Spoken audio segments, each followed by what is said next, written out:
ਸਤਿ ਸ਼੍ਰੀ ਅਕਾਲ ਜੀ ਸਾਰਿਆਂ ਨੂੰ ਇੱਕ ਵਾਰ ਫਿਰ ਤੋਂ ਸਵਾਗਤ ਹੈ ਤੁਹਾਡਾ ਏਐਸ ਸਮਾਜਿਕ ਸਿੱਖਿਆ ਕਲਾਸ ਦੇ ਵਿੱਚ।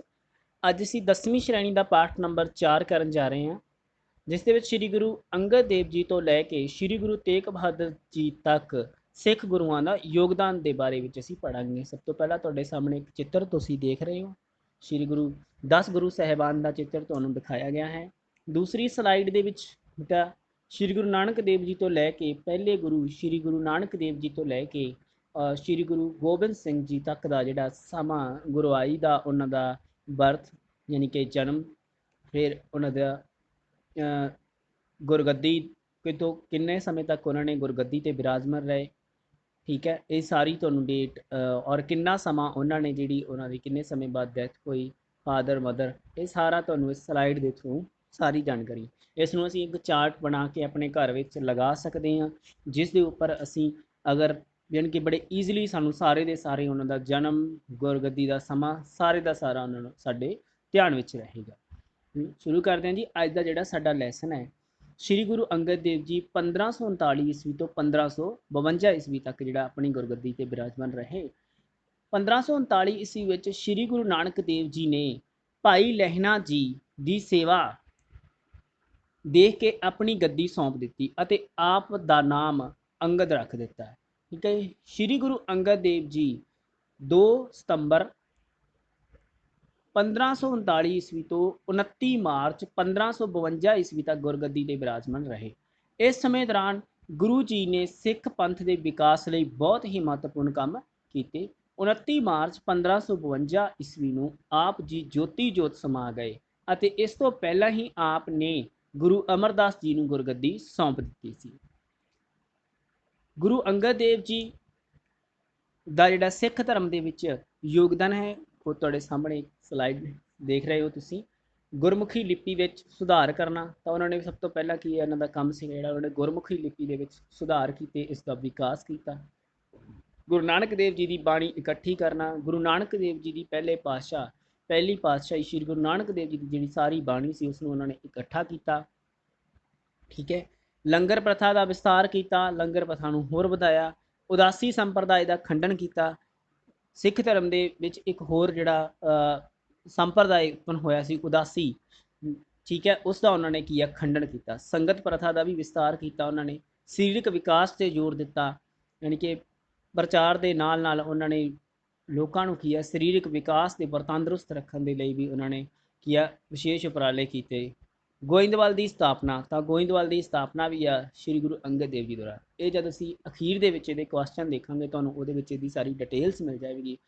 ਫਿਲਹਾਲ ਤੁਸੀਂ ਜਦ ਇਸ ਸਲਾਈਡ ਮਾਧਿਅਮ ਦੇ ਦੁਆਰਾ ਤੁਸੀਂ ਇਸ ਦੇ ਪੁਆਇੰਟਸ ਜ਼ਰੂਰ ਅੱਛੀ ਤਰ੍ਹਾਂ ਨੋਟ ਕਰ ਲੈਣੇ ਆ, ਔਰ ਜਿਹੜਾ ਡਿਫਾਈਨ ਕਰਨਾ ਇਹਨਾਂ ਨੂੰ ਅੱਗੇ ਅਸੀਂ ਜਦ ਇਹਨਾਂ ਦੇ ਕੁਐਸਚਨ ਤੁਹਾਨੂੰ ਲਾਸਟ ਦੇ ਵਿੱਚ ਦਿਖਾਵਾਂਗੇ, ਉਹਦੇ ਵਿੱਚ ਤੁਸੀਂ ਇਸ ਦੇ ਕੁਐਸਚਨ ਦੇਖੋਗੇ, ਸਭ ਦਾ ਡਿਫਾਈਨ ਹੋ ਜਾਏਗਾ। ਠੀਕ ਹੈ ਜੀ, ਅੱਗੇ ਆ ਗਿਆ ਜੀ ਸਾਡੇ ਕੋਲੇ ਸ਼੍ਰੀ ਗੁਰੂ ਅਮਰਦਾਸ ਜੀ 1552 ਈਸਵੀ ਤੋਂ 1574 ਈਸਵੀ ਤੱਕ ਜਿਹੜਾ ਆਪਣੀ ਗੱਦੀ ਤੇ ਬਿਰਾਜਮਾਨ ਰਹੇ। ਸਿੱਖਾਂ ਦੇ ਤੀਸਰੇ ਗੁਰੂ ਸ਼੍ਰੀ ਗੁਰੂ ਅਮਰਦਾਸ ਜੀ, ਆਪ ਜੀ 1552 ਈਸਵੀ ਵਿੱਚ ਗੁਰਗੱਦੀ ਉੱਤੇ ਬੈਠੇ ਅਤੇ ਇਸ ਸਮੇਂ ਆਪ ਜੀ ਦੀ ਉਮਰ 73 ਸਾਲਾਂ ਦੀ ਸੀ।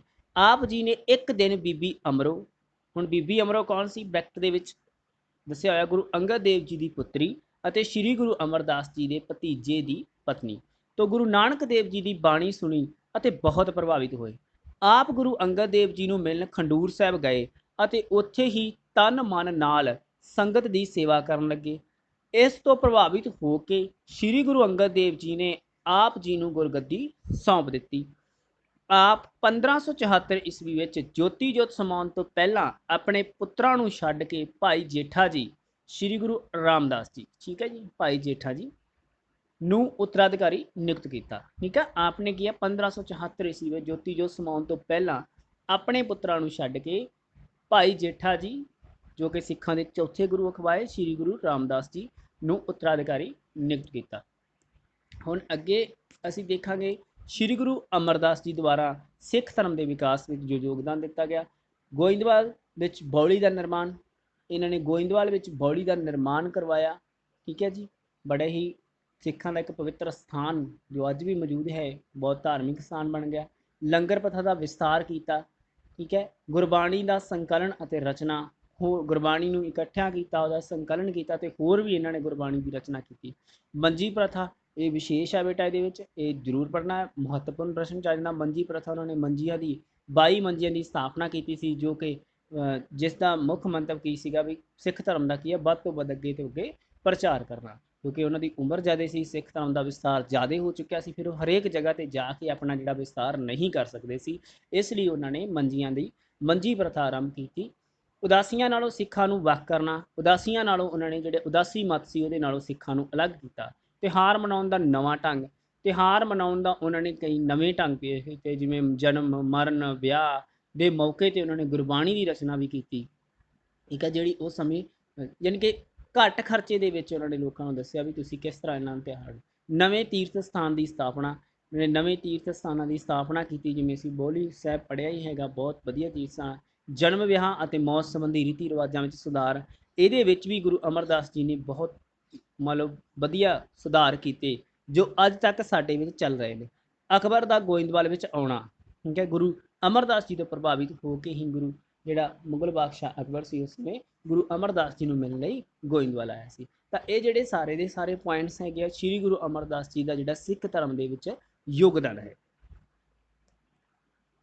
ਅੱਗੇ ਹੈ ਸ਼੍ਰੀ ਗੁਰੂ ਅਮਰਦਾਸ ਜੀ ਦੇ ਸਮਾਜਿਕ ਸੁਧਾਰ। ਫਿਰ ਸਮਾਜ ਸੁਧਾਰ ਦੇ ਲਈ ਉਹਨਾਂ ਨੇ ਵਿਸ਼ੇਸ਼ ਕੀ ਕੰਮ ਕੀਤੇ ਆ? ਜਾਤੀ ਭੇਦਭਾਵ ਅਤੇ ਛੂਤ-ਛਾਤ ਦਾ ਵਿਰੋਧ ਕੀਤਾ ਗੁਰੂ ਅਮਰਦਾਸ ਜੀ ਨੇ। ਸਤੀ ਪ੍ਰਥਾ ਦੀ ਨਿਖੇਧੀ ਕੀਤੀ। ਸਤੀ ਪ੍ਰਥਾ, ਜਾਤੀ ਪ੍ਰਥਾ ਅਸੀਂ ਜਾਣਦੇ ਹਾਂ ਪਹਿਲਾਂ ਬਹੁਤ ਸਖਤ ਸੀ, ਮਾੜੇ ਜਿਹੜੇ ਨੀਵੀਂ ਜਾਤੀ ਦੇ ਲੋਕ ਹੁੰਦੇ ਸੀ ਉਹਨਾਂ ਨੂੰ ਆਪਣੇ ਇੱਥੇ ਤੱਕ ਕਿ ਉਹਨਾਂ ਦਾ ਪਰਛਾਵਾਂ ਵੀ ਜਿਹੜਾ ਅਗਰ ਕਿਸੇ ਦੇ ਉੱਪਰ ਪੈ ਜਾਂਦਾ ਸੀ ਤਾਂ ਉਹ ਆਪਣੇ ਆਪ ਨੂੰ ਭ੍ਰਿਸ਼ਟ ਸਮਝਦਾ ਸੀ, ਇਸ਼ਨਾਨ ਕਰਦੇ ਸੀ। ਤਾਂ ਇਸ ਤਰ੍ਹਾਂ ਦੇ ਬੜੇ ਕਠੋਰ ਬੰਧਨ ਸੀ ਜਾਤੀ ਪ੍ਰਥਾ ਦੇ, ਜਿਨ੍ਹਾਂ ਦਾ ਕੀ ਆ ਗੁਰੂ ਅਮਰਦਾਸ ਜੀ ਨੇ ਖੰਡਨ ਕੀਤਾ। ਸਤੀ ਪ੍ਰਥਾ ਦਾ ਖੰਡਨ ਕੀਤਾ। ਸਤੀ ਮੀਨਸ ਆਪਣੇ ਪਤੀ ਦੀ ਚਿਤਾ ਦੇ ਵਿੱਚ ਜਿਹੜਾ ਔਰਤ ਨੂੰ ਜਿੰਦਾ ਹੀ ਜਲਾ ਦਿੱਤਾ ਜਾਂਦਾ ਸੀ, ਤਾਂ ਇਸ ਪ੍ਰਥਾ ਦਾ ਵੀ ਉਹਨਾਂ ਨੇ ਖੰਡਨ ਕੀਤਾ। ਪਰਦੇ ਦੀ ਪ੍ਰਥਾ ਦੀ ਮਨਾਹੀ, ਜਿਹੜੀ ਪਰਦੇ ਦੀ ਪ੍ਰਥਾ ਸੀਗੀ ਮੁਸਲਿਮ ਸਮਾਜ ਦੇ ਵਿੱਚ ਅੱਜ ਵੀ ਚੱਲ ਰਹੀ ਹੈ, ਉਸ ਸਮੇਂ ਵੀ ਸੀ, ਤਾਂ ਇਸ ਦਾ ਵੀ ਉਹਨਾਂ ਨੇ ਖੰਡਨ ਕੀਤਾ। ਨਸ਼ਿਆਂ ਦੀ ਨਿਖੇਧੀ, ਨਸ਼ੇ ਤਾਂ ਅਸੀਂ ਜਾਣਦੇ ਹਾਂ ਕਿ ਹਰ ਪੱਖ ਤੋਂ ਮਾੜੇ ਆ, ਇਹਨਾਂ ਦੀ ਵੀ ਉਹਨਾਂ ਨੇ ਨਿਖੇਧੀ ਕੀਤੀ। ਅਗਰ ਤੁਹਾਨੂੰ ਸਿਰਫ ਸਮਾਜਿਕ ਸੁਧਾਰ ਪੁੱਛੇ ਜਾਂਦੇ ਤਾਂ ਅਸੀਂ ਇਹ ਪੁਆਇੰਟਸ ਉਹਦੇ ਵਿੱਚ ਲਿਖਣੇ ਹੈਗੇ ਆ। ਅੱਗੇ ਜੀ ਸ਼੍ਰੀ ਗੁਰੂ ਰਾਮਦਾਸ ਜੀ 1574 ਈਸਵੀ ਤੋਂ 1581 ਈਸਵੀ ਤੱਕ ਸਿੱਖਾਂ ਦੇ ਚੌਥੇ ਗੁਰੂ।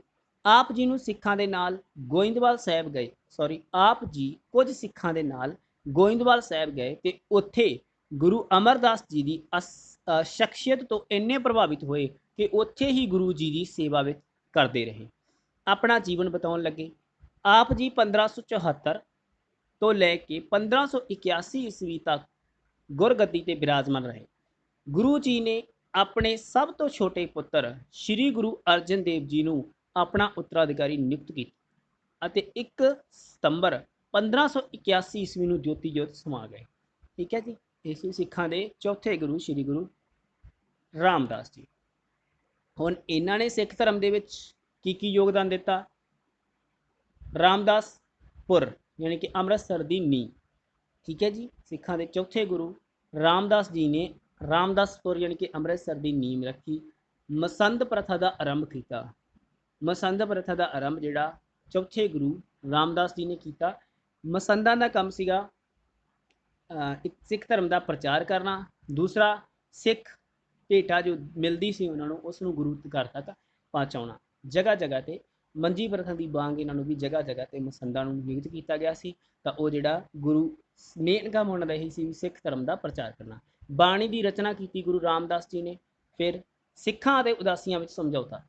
ਕੁਝ ਪੁਆਇੰਟਸ ਜਿਹੜੇ ਤੁਸੀਂ ਦੇਖ ਰਹੇ ਹੋਗੇ ਸਿੱਖ ਗੁਰੂ ਸਾਹਿਬਾਨ ਦੇ ਜਿਹੜੇ ਬਿਲਕੁਲ ਸੇਮ ਆ ਰਹੇ ਨੇ, ਤਾਂ ਅਸੀਂ ਉਹਨਾਂ ਨੂੰ ਇੱਕ ਵਾਰ ਧਿਆਨ ਨਾਲ ਦੇਖ ਲੈਣਾ ਕਿ ਕਿਹੜੇ ਪੁਆਇੰਟ ਆ ਜਿਹੜੇ ਹਰੇਕ ਗੁਰੂ ਜੀ ਦੇ ਕਾਲ ਦੇ ਵਿੱਚ ਸੇਮ ਆ ਰਹੇ ਨੇ। ਜਿਵੇਂ ਸਿੱਖਾਂ ਅਤੇ ਉਦਾਸੀਆਂ ਵਿੱਚ ਸਮਝੌਤਾ, ਤੇ ਇਹਨਾਂ ਨੇ ਵੀ ਸਿੱਖਾਂ ਅਤੇ ਉਦਾਸੀਆਂ ਦੇ ਵਿੱਚ ਇਹਨਾਂ ਨੇ ਕੀ ਕਰਵਾ ਦਿੱਤਾ? ਉਹਨਾਂ ਦਾ ਆਪਸ ਵਿੱਚ ਸਮਝੌਤਾ ਕਰਵਾ ਦਿੱਤਾ ਹੈ ਜੀ। ਅੱਗੇ ਆ ਗਏ ਸ਼੍ਰੀ ਗੁਰੂ ਅਰਜਨ ਦੇਵ ਜੀ, ਸਿੱਖਾਂ ਦੇ ਪੰਜਵੇਂ ਗੁਰੂ 1581 ਈਸਵੀ ਤੋਂ 1606 ਈਸਵੀ ਤੱਕ।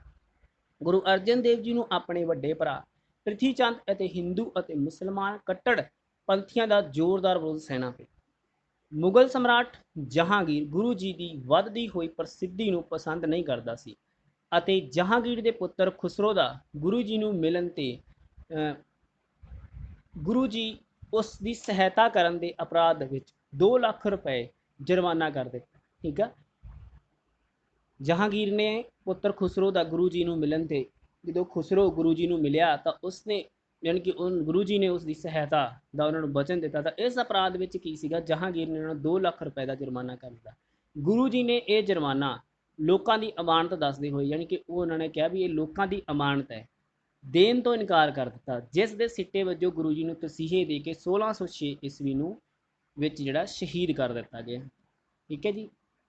ਅੱਗੇ ਆ ਗਿਆ ਸ਼੍ਰੀ ਗੁਰੂ ਅਰਜਨ ਦੇਵ ਜੀ ਦਾ ਯੋਗਦਾਨ ਸਿੱਖ ਧਰਮ ਦੇ ਵਿੱਚ। ਉਹਨਾਂ ਦਾ ਕੀ ਯੋਗਦਾਨ ਰਿਹਾ? ਗੁਰੂ ਰਾਮਦਾਸ ਜੀ ਦੇ ਕੰਮਾਂ ਨੂੰ ਸੰਪੂਰਨਤਾ, ਜਿਵੇਂ ਗੁਰੂ ਰਾਮਦਾਸ ਜੀ ਨੇ ਹਰਿਮੰਦਰ ਸਾਹਿਬ ਦੀ, ਅੰਮ੍ਰਿਤਸਰ ਦੀ, ਰਾਮਦਾਸਪੁਰ ਦੀ ਨੀਂਹ ਰੱਖੀ ਤਾਂ ਉਹਨਾਂ ਨੇ ਉਸ ਨੂੰ ਸੰਪੂਰਨਤਾ, ਇਸ ਤਰ੍ਹਾਂ ਦੇ ਬਹੁਤ ਸਾਰੇ ਕੰਮਾਂ ਨੂੰ ਸੰਪੂਰਨ ਕੀਤਾ। ਹਰਿਮੰਦਰ ਸਾਹਿਬ ਦੀ ਉਸਾਰੀ, ਫਿਰ ਉਹਨਾਂ ਨੇ ਅੰਮ੍ਰਿਤਸਰ ਰਾਮਦਾਸਪੁਰ ਦੇ ਵਿੱਚ ਹੀ ਹਰਿਮੰਦਰ ਸਾਹਿਬ ਜੋ ਸਿੱਖਾਂ ਦਾ ਅੱਜ ਕੇਂਦਰ ਬਿੰਦੂ ਹੈ ਔਰ ਹਮੇਸ਼ਾ ਰਹੇਗਾ, ਉਸ ਦੀ ਕੀ ਆ ਇੱਕ ਉਸ ਉਸਾਰੀ ਕਰਵਾਈ। ਸ਼ਹਿਰ ਦੀ ਸਥਾਪਨਾ, ਲਾਹੌਰ ਵਿਖੇ ਬਾਉਲੀ ਦਾ ਨਿਰਮਾਣ ਕਰਵਾਇਆ, ਮਸੰਦ ਪ੍ਰਥਾ ਦਾ ਸੰਗਠਨ ਅਤੇ ਵਿਕਾਸ ਕੀਤਾ। ਫਿਰ ਜੋ ਗੁਰੂ ਰਾਮਦਾਸ ਜੀ ਦੁਆਰਾ ਮਸੰਦ ਪ੍ਰਥਾ ਆਰੰਭ ਕੀਤੀ ਗਈ ਸੀ, ਉਹਦਾ ਪ੍ਰਥਾ ਦਾ ਸੰਗਠਨ ਕੀਤਾ ਤੇ ਉਸਦਾ ਹੋਰ ਵਿਕਾਸ ਕੀਤਾ। ਆਦਿ ਗ੍ਰੰਥ ਦਾ ਸੰਕਲਨ, ਇਹ ਬੜਾ ਮਹੱਤਵਪੂਰਨ ਕੰਮ ਹੈ ਗੁਰੂ ਅਰਜਨ ਦੇਵ ਜੀ ਦਾ। ਉਹਨਾਂ ਨੇ ਆਦਿ ਗ੍ਰੰਥ ਦਾ ਸੰਕਲਨ ਕੀਤਾ। ਸਾਰੇ ਗੁਰੂ ਸਾਹਿਬਾਨ ਦੀ, ਇਸ ਤੋਂ ਪਹਿਲਾਂ ਦੇ ਜੋ 4 ਗੁਰੂ ਸਾਹਿਬਾਨ ਸੀ ਉਹਨਾਂ ਦੀਆਂ ਬਾਣੀ ਤੇ ਆਪਣੀ ਬਾਣੀ ਉਹਦੇ ਵਿੱਚ ਕੀ ਆ ਇਕੱਠਾ ਕੀਤਾ। ਘੋੜਿਆਂ ਦੇ ਵਪਾਰ ਨੂੰ ਉਤਸ਼ਾਹ, ਗੁਰੂ ਜੀ ਨੇ ਸਿੱਖਾਂ ਦੇ ਮੰਨ ਲਓ ਆਰਥਿਕ ਸਹਾਇਤਾ ਦੇ ਲਈ ਉਹਨਾਂ ਨੇ ਘੋੜਿਆਂ ਦੇ ਵਪਾਰ ਨੂੰ ਬਹੁਤ ਉਤਸ਼ਾਹ ਕੀਤਾ। ਸਮਾਜ ਸੁਧਾਰ ਦੇ ਵਿੱਚ ਬਹੁਤ ਸਾਰੇ ਕੰਮ ਸ਼੍ਰੀ ਗੁਰੂ ਅਰਜਨ ਦੇਵ ਜੀ ਨੇ ਕੀਤੇ। ਸਿੱਖ ਧਰਮ ਦਾ ਪ੍ਰਚਾਰ ਚੱਲੀ ਹੈ, ਸਿੱਖ ਧਰਮ ਦੇ ਪ੍ਰਚਾਰ ਲਈ ਉਹਨਾਂ ਨੇ ਇਸ ਤਰ੍ਹਾਂ ਇਹ ਸਾਰੇ ਉਹਨਾਂ ਦਾ ਯੋਗਦਾਨ ਰਿਹਾ। ਅੱਗੇ ਆ ਗਿਆ ਸਾਡੇ ਕੋਲੇ ਸ਼੍ਰੀ ਗੁਰੂ ਹਰਗੋਬਿੰਦ ਜੀ, ਸਿੱਖਾਂ ਦੇ 6ਵੇਂ ਗੁਰੂ, 1606 ਈਸਵੀ ਤੋਂ 1645 ਈਸਵੀ ਤੱਕ। ਗੁਰੂ ਅਰਜਨ ਦੇਵ ਜੀ ਦੀ ਸ਼ਹੀਦੀ ਉਪਰੰਤ 1606 ਈਸਵੀ ਵਿੱਚ ਗੁਰੂ ਹਰਗੋਬਿੰਦ ਜੀ ਨੇ ਗੱਦੀ ਸੰਭਾਲੀ। ਆਪ ਜੀ ਨੇ ਮੀਰੀ ਪੀਰੀ ਦੀ ਨੀਤੀ ਨੂੰ ਅਪਣਾ ਕੇ ਦਹਿਲੀ ਹੋਈ ਸਿੱਖ ਕੌਮ ਵਿੱਚ, ਦਹਿਲੀ ਹੋਈ ਯਾਨੀ ਕਿ ਡਰੀ ਹੋਈ, ਸਹਿਮੀ ਹੋਈ ਸਿੱਖ ਕੌਮ ਵਿੱਚ ਮੁੜ ਨਿਡਰਤਾ ਅਤੇ ਆਤਮ ਵਿਸ਼ਵਾਸ ਪੈਦਾ ਕੀਤਾ। ਜਦੋਂ ਗੁਰੂ ਹਰਗੋਬਿੰਦ ਜੀ ਨੇ ਦੇਖਿਆ ਕਿ ਉਹਨਾਂ ਦਾ ਅੰਤਲਾ ਸਮਾਂ ਨੇੜੇ ਆ ਰਿਹਾ ਹੈ ਤਾਂ ਉਹਨਾਂ ਨੇ ਆਪਣੇ ਪੋਤਰੇ ਗੁਰੂ ਹਰ ਰਾਏ ਜੀ ਨੂੰ ਆਪਣਾ ਉੱਤਰਾਧਿਕਾਰੀ ਸੌਂਪ ਦਿੱਤਾ। ਗੁਰੂ ਹਰਗੋਬਿੰਦ ਜੀ ਦੀ ਨਵੀਂ ਨੀਤੀ, ਮੀਰੀ ਅਤੇ ਪੀਰੀ ਦੀਆਂ 2 ਤਲਵਾਰਾਂ ਧਾਰਨ ਕੀਤੀਆਂ। ਇਹ ਮਹੱਤਵਪੂਰਨ ਆ, ਛੋਟੇ ਕੁਐਸਚਨਸ ਦੇ ਵਿੱਚ ਅਕਸਰ ਆ ਜਾਂਦਾ। ਅਸੀਂ ਬੈਕ ਤੇ ਕੁਐਸਚਨ ਕਰਾਂਗੇ, ਉਹਦੇ ਵਿੱਚ ਤੁਹਾਨੂੰ ਇਹਦੀ ਡਿਟੇਲਸ ਮਿਲ ਜਾਏਗੀ। ਰਾਸ਼ਟਰੀ ਚਿੰਨ੍ਹਾਂ ਨੂੰ ਅਪਣਾਉਣਾ, ਘੋੜਿਆਂ ਅਤੇ ਸ਼ਸਤਰਾਂ ਦੀ ਭੇਟਾ ਉਹਨਾਂ ਨੇ ਆਰੰਭ ਕੀਤੀ। ਵੀ ਜੋ ਵੀ ਸਿੱਖ ਜਿਵੇਂ ਦਸਵੰਧ ਭੇਟ ਕਰਦੇ ਸੀ ਤਾਂ ਉਹਨਾਂ ਨੇ ਕਿਹਾ ਕਿ ਉਹ ਘੋੜੇ ਤੇ ਸ਼ਸਤਰ ਵੀ ਭੇਟ ਕਰ ਸਕਦੇ। ਸਿੱਖ ਸੈਨਾ ਦਾ ਸੰਗਠਨ ਕੀਤਾ ਸ਼੍ਰੀ ਗੁਰੂ ਹਰਗੋਬਿੰਦ ਜੀ ਨੇ। ਇਸ ਤੋਂ ਇਲਾਵਾ ਅਕਾਲ ਤਖਤ ਦੀ ਉਸਾਰੀ ਕਰਵਾਈ, ਅੰਮ੍ਰਿਤਸਰ ਦੀ ਕਿਲ੍ਹੇਬੰਦੀ ਕੀਤੀ। ਇਹ ਜਿਹੜੇ ਕੰਮ ਸੀਗੇ ਸ਼੍ਰੀ ਗੁਰੂ ਦੀ ਨਵੀਂ ਨੀਤੀ ਸੀ ਸ਼੍ਰੀ ਗੁਰੂ ਹਰਗੋਬਿੰਦ ਜੀ ਦੀ। ਉਸ ਤੋਂ ਅੱਗੇ ਸ਼੍ਰੀ ਗੁਰੂ ਹਰਗੋਬਿੰਦ ਜੀ ਵੱਲੋਂ ਸਿੱਖ ਧਰਮ ਲਈ ਕੀਤੇ ਕਾਰਜ। ਸਿੱਖ ਧਰਮ ਲਈ ਉਹਨਾਂ ਨੇ ਕੀ ਕੀਰਤਪੁਰ ਵਿੱਚ ਨਿਵਾਸ, ਯਾਨੀ ਕਿ ਉਹ ਕਾਫੀ ਸਮਾਂ ਕੀਰਤਪੁਰ ਵਿੱਚ ਆਪਣੇ ਅੰਤਲੇ ਸਮਾਂ ਜਿਹੜਾ ਉਹਨਾਂ ਨੇ ਕੀਰਤਪੁਰ ਵਿੱਚ ਬਤੀਤ ਕੀਤਾ ਤਾਂ ਉੱਥੇ ਉਹਨਾਂ ਨੇ ਬਹੁਤ ਸਾਰਾ ਯਾਨੀ ਕਿ ਸਿੱਖ ਧਰਮ ਦੇ ਲਈ ਕੰਮ ਕੀਤਾ। ਧਾਰਮਿਕ ਯਾਤਰਾਵਾਂ ਕੀਤੀਆਂ, ਸਥਾਨ ਦੀ ਉਹਨਾਂ ਨੇ ਯਾਤਰਾ ਕੀਤੀ ਜਿੱਥੇ ਜਾ ਕੇ ਉਹਨਾਂ ਨੇ ਸਿੱਖ ਧਰਮ ਦਾ ਪ੍ਰਚਾਰ ਕੀਤਾ। ਵੱਖ-ਵੱਖ ਥਾਵਾਂ ਤੇ ਧਾਰਮਿਕ ਪ੍ਰਚਾਰਕ ਭੇਜੇ। ਉਹਨਾਂ ਨੇ ਵੱਖ-ਵੱਖ ਥਾਵਾਂ ਤੇ ਸਿੱਖ ਧਰਮ ਦੇ ਵਿਕਾਸ ਦੇ ਲਈ ਪ੍ਰਚਾਰਕ ਵੀ ਭੇਜੇ। ਇਹ ਸ਼੍ਰੀ ਗੁਰੂ ਹਰਗੋਬਿੰਦ ਜੀ ਦਾ ਸਿੱਖ ਧਰਮ ਲਈ ਕੀਤੇ ਕਾਰਜ। ਦਰਸ਼ਨ ਅੱਗੇ ਆ ਗਏ ਸਾਡੇ ਕੋਲ ਸ਼੍ਰੀ ਗੁਰੂ ਹਰ ਰਾਏ ਜੀ, ਸਿੱਖਾਂ ਦੇ 7ਵੇਂ ਗੁਰੂ, 1645 ਈਸਵੀ ਤੋਂ 1661 ਈਸਵੀ। ਸ਼੍ਰੀ ਗੁਰੂ ਹਰਗੋਬਿੰਦ ਜੀ ਦੇ ਜੋਤੀ ਜੋਤ ਸਮਾਉਣ ਤੋਂ ਉਪਰੰਤ 7ਵੇਂ ਗੁਰੂ ਹਰ ਰਾਏ ਜੀ ਨੇ ਗੁਰਗੱਦੀ ਸੰਭਾਲੀ। ਆਪ ਸੁਭਾਅ ਤੋਂ ਹੀ ਸ਼ਾਂਤੀ ਪਸੰਦ ਅਤੇ ਨਰਮ ਦਿਲ ਵਿਅਕਤੀ ਸਨ। ਸ਼੍ਰੀ ਗੁਰੂ ਹਰ ਰਾਏ ਜੀ ਨੇ ਆਪਣੇ ਛੋਟੇ ਅਤੇ 5 ਸਾਲਾਂ ਦੇ ਪੁੱਤਰ ਸ਼੍ਰੀ ਹਰਕ੍ਰਿਸ਼ਨ ਜੀ ਨੂੰ ਆਪਣਾ ਉੱਤਰਾਧਿਕਾਰੀ ਥਾਪ ਦਿੱਤਾ ਅਤੇ ਆਪ 1661 ਈਸਵੀ ਵਿੱਚ ਜੋਤੀ ਜੋਤ ਸਮਾ ਗਏ। ਠੀਕ ਹੈ ਜੀ। ਗੁਰੂ ਹਰ ਰਾਏ ਜੀ ਦਾ ਯੋਗਦਾਨ ਸਿੱਖ ਧਰਮ ਦਾ ਪ੍ਰਚਾਰ, ਦਾਰਾ ਸ਼ਿਕੋਹ ਦੀ ਸਹਾਇਤਾ, ਔਰੰਗਜ਼ੇਬ ਦਾ ਸ਼੍ਰੀ ਗੁਰੂ ਹਰ ਰਾਏ ਜੀ ਨੂੰ ਦਿੱਲੀ ਬੁਲਾਉਣਾ। ਔਰੰਗਜ਼ੇਬ ਨੇ ਉਹਨਾਂ ਤੋਂ ਪ੍ਰਭਾਵਿਤ ਹੋ ਕੇ ਉਹਨਾਂ ਨੂੰ ਮਿਲਣ ਲਈ ਦਿੱਲੀ ਬੁਲਾਇਆ। ਉਸ ਤੋਂ ਅੱਗੇ ਆ ਗਿਆ ਸਾਡੇ ਕੋਲ ਸ਼੍ਰੀ ਗੁਰੂ ਹਰਕ੍ਰਿਸ਼ਨ ਜੀ, 1661 ਈਸਵੀ ਤੋਂ 1664 ਈਸਵੀ ਤੱਕ। 1661 ਈਸਵੀ ਵਿੱਚ ਸ਼੍ਰੀ ਗੁਰੂ ਹਰਕ੍ਰਿਸ਼ਨ ਜੀ ਗੁਰਗੱਦੀ ਉੱਤੇ ਬੈਠੇ। ਉਸ ਸਮੇਂ ਉਹਨਾਂ ਦੀ ਉਮਰ 5 ਸਾਲ 3 ਮਹੀਨੇ ਸੀ, ਇਸ ਲਈ ਆਪ ਜੀ ਨੂੰ ਬਾਲ ਗੁਰੂ ਵੀ ਕਿਹਾ ਜਾਂਦਾ ਹੈ। ਆਪ ਜੀ ਨੇ ਥੋੜ੍ਹੇ ਜਿਹੇ ਸਮੇਂ ਵਿੱਚ ਸਿੱਖ ਧਰਮ ਨੂੰ ਪ੍ਰਚਾਰਨ ਅਤੇ ਪਸਾਰ ਕਰਨ ਲਈ ਮਹਾਨ ਕਾਰਜ ਕੀਤੇ। ਦਿੱਲੀ ਵਿਖੇ ਲੋਕਾਂ ਦਾ ਇਲਾਜ ਕਰਦੇ ਕਰਦੇ ਆਪ ਨੂੰ ਚੇਚਕ ਨਿਕਲ ਆਈ ਅਤੇ ਅੰਤਲੇ ਸਮੇਂ ਤੇ ਆਪ ਜੀ ਨੇ ਆਪਣਾ ਉੱਤਰਾਧਿਕਾਰੀ ਬਾਬਾ ਬਕਾਲਾ ਕਿਹਾ, ਜਿਸ ਦਾ ਅਰਥ ਸੀ ਕਿ ਉਹਨਾਂ ਦੇ ਉੱਤਰਾਧਿਕਾਰੀ ਬਕਾਲਾ ਪਿੰਡ ਵਿੱਚ ਉਹਨਾਂ ਦੇ ਦਾਦਾ ਜੀ ਹਨ। ਠੀਕ ਹੈ ਜੀ, ਸ਼੍ਰੀ ਗੁਰੂ ਹਰਕ੍ਰਿਸ਼ਨ ਜੀ।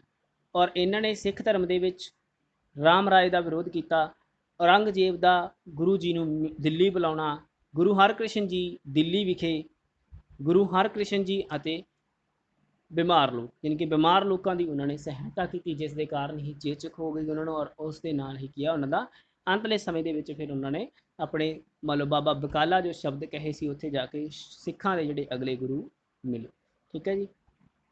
ਇਸ ਤੋਂ ਅੱਗੇ ਆ ਗਿਆ ਸ਼੍ਰੀ ਗੁਰੂ ਤੇਗ ਬਹਾਦਰ ਜੀ 1664 ਈਸਵੀ ਤੋਂ 1675 ਈਸਵੀ ਤੱਕ। 1664 ਈਸਵੀ ਵਿੱਚ ਗੁਰੂ ਹਰਕ੍ਰਿਸ਼ਨ ਜੀ ਦੇ ਜੋਤੀ ਜੋਤ ਸਮਾਉਣ ਉਪਰੰਤ ਸ਼੍ਰੀ ਗੁਰੂ ਤੇਗ ਬਹਾਦਰ ਜੀ ਨੇ ਗੁਰਗੱਦੀ ਸੰਭਾਲੀ। ਆਪ ਜੀ ਨੇ ਲੋਕਾਂ ਵਿੱਚ ਸੱਚ ਅਤੇ ਪ੍ਰੇਮ ਦਾ ਸੰਦੇਸ਼ ਪਹੁੰਚਾਉਣ ਲਈ ਯਾਤਰਾਵਾਂ ਕੀਤੀਆਂ। ਇਹਨਾਂ ਯਾਤਰਾਵਾਂ ਦਾ ਉਦੇਸ਼ ਸਿੱਖ ਧਰਮ ਦਾ ਪ੍ਰਚਾਰ, ਮਨੁੱਖ ਜਾਤੀ ਦਾ ਕਲਿਆਣ ਕਰਨਾ ਸੀ। ਗੁਰੂ ਜੀ ਨੇ ਕਸ਼ਮੀਰੀ ਪੰਡਤਾਂ ਦੀ ਫਰਿਆਦ ਅਤੇ ਆਤਮ ਬਲਿਦਾਨ ਦੇਣ ਦਾ ਨਿਸ਼ਚੇ ਕੀਤਾ।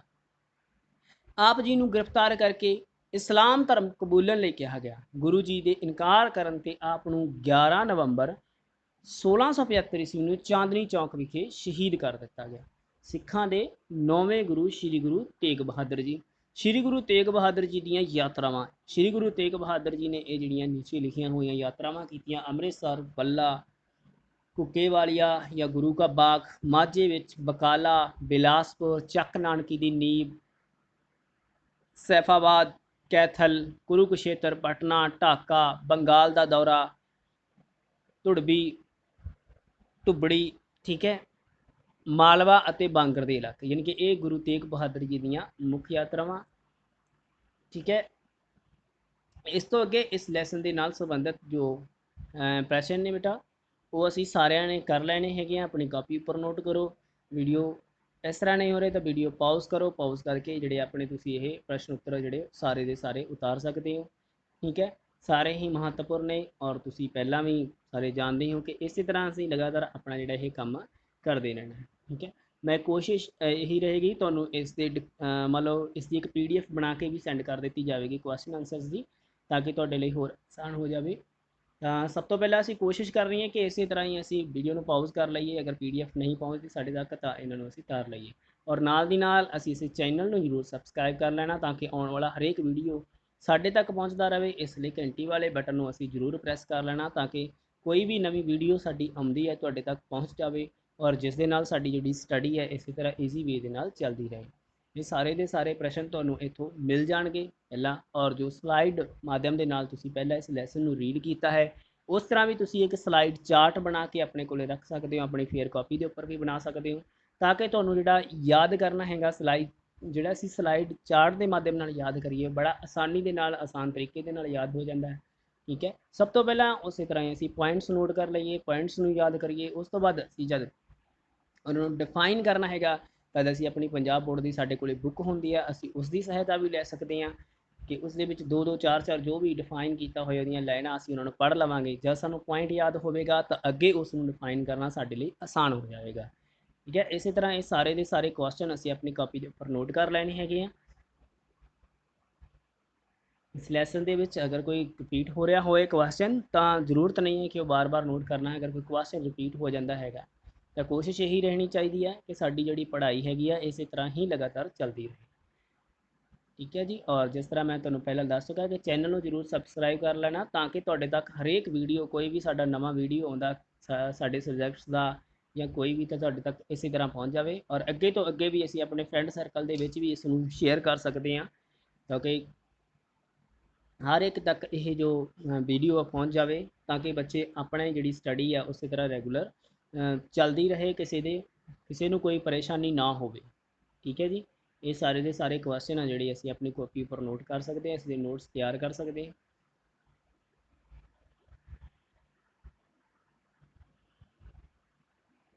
ਔਰ ਨਾਲ ਦੀ ਨਾਲ ਬੇਟਾ ਕਮੈਂਟ ਕਰਕੇ ਜ਼ਰੂਰ ਦੱਸਿਆ ਕਰੋ ਕਿ ਤੁਹਾਨੂੰ ਈਜ਼ੀ ਵੇ ਨਾਲ ਸਮਝ ਲੱਗ ਰਹੀ ਆ। ਅਗਰ ਕੋਈ ਪਰੇਸ਼ਾਨੀ ਹੋ ਰਹੀ ਹੈ ਤਾਂ ਕਮੈਂਟ ਜ਼ਰੂਰ ਕਰੋ ਵੀ ਸਰ ਥੋੜ੍ਹੀ ਕਲੈਰਿਟੀ ਹੋਣੀ ਚਾਹੀਦੀ ਹੈ ਜਾਂ ਕਿਸੇ ਵੀ ਕਿਸਮ ਦੀ ਤੁਹਾਨੂੰ ਪਰੇਸ਼ਾਨੀ ਆ ਰਹੀ ਹੈ ਤਾਂ ਤੁਸੀਂ ਆਪਣਾ ਸੁਝਾਅ ਜ਼ਰੂਰ ਲਿਖਣਾ ਕਮੈਂਟ ਬਾਕਸ ਦੇ ਵਿੱਚ। ਅਗਰ ਤੁਹਾਨੂੰ ਵਧੀਆ ਲੱਗ ਰਹੀ ਹੈ ਤਾਂ ਉਹ ਵੀ ਦੱਸਣਾ ਕਿ ਸਰ ਠੀਕ ਹੈ, ਵਧੀਆ ਲੱਗ ਰਹੀ ਹੈ। ਅਤੇ ਸਾਨੂੰ ਇਸ ਦੀ ਉਡੀਕ ਰਹਿੰਦੀ ਹੈ ਕਿ ਤੁਹਾਡੇ ਵੱਲੋਂ ਕੋਈ ਕਮੈਂਟ ਆਵੇਗਾ ਤਾਂ ਅਸੀਂ ਅਗਰ ਹੋਰ ਬੈਟਰ ਕਰ ਸਕਦੇ ਹਾਂ ਇਸ ਨੂੰ, ਅਸੀਂ ਇਸ ਤੋਂ ਹੋਰ ਵੀ ਵਧੀਆ ਕਰਨ ਦੀ ਕੋਸ਼ਿਸ਼ ਕਰਾਂਗੇ।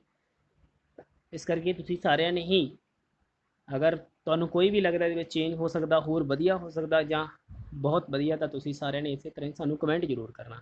ਠੀਕ ਹੈ ਜੀ, ਬਹੁਤ ਬਹੁਤ ਧੰਨਵਾਦ ਤੁਹਾਡਾ ਸਾਰਿਆਂ ਦਾ।